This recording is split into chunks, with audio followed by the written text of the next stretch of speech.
Hi everyone, I'm Astrid Daniela Galvez. As a fellow business owner, I'm passionate about helping other small businesses succeed. I've partnered with QuickBooks to help demystify accounting because I'm pretty sure that's not why you started your business. I have just the thing to make your life a lot easier. Accounting equations that every small business should know to check the financial health. If you want to read more about it, check out the article linked in the description below. But before we get down to the bottom line, be sure to give this video a thumbs up and subscribe to the QuickBooks channel so that you don't miss out on videos like this one.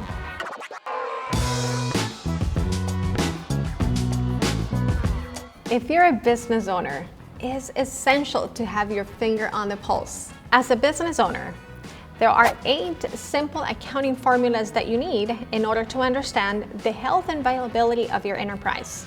Even if you have someone else handling your accounting, having a good grasp of these 8 accounting equations will better equip you to manage your business. Let's start with the accounting equation. Simply, it's the value of all the assets of your business, including property, equipment, inventory, and cash, minus all liabilities, such as bank loans, lease payments, and/or outstanding debts. The difference is the business owner's equity, or how much they own in the business. Next, we need to look at your net income. It's the total profits after deducting all of your business expenses. If you subtract the cost of making a sale from the sales revenue, then you get net income.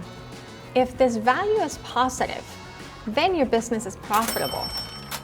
But if the value is negative, then you're losing money. When you're making something, it's good to know how much product you have to produce to cover the cost of making that product. That's called the break-even point. We start with the fixed cost, such as rent, insurance, and payroll. Divide that by the sales price of the product you're selling minus the cost of producing that single item. The answer is the amount of product you have to sell in order to cover the cost before making a profit. We have a much simpler accounting formula next.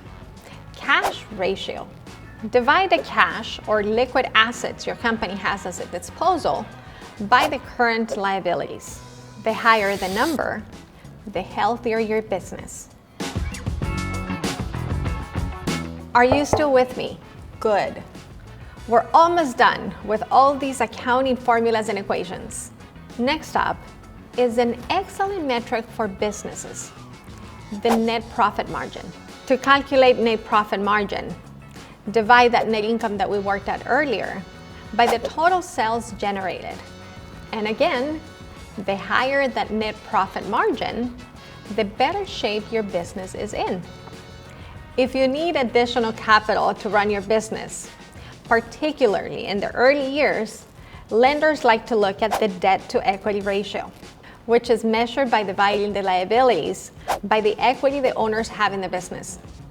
Keeping it low will make your business more attractive to banks and investors. The cost of goods sold is a good indicator of how the production costs stack up against the revenue you earn from selling that product. Subtract the total cost of sales from the cost of making the product. To learn more about the cost of goods sold, visit the link here. The last accounting equation is retained earnings, or the money that is kept within the business during an accounting period. With a new business, it's the net income minus any cash dividends to the owners. Those retained earnings are the starting point for the next accounting period, and so on. So it's a figure that accrues over time. I hope this has given you an insight into a few of the most important accounting equations to help you run your business successfully. Keeping track of these important numbers is simple with QuickBooks Online. If you found this video helpful, go ahead and hit that like button. We have many more videos like this one, so subscribe to the QuickBooks channel. See you on the next one.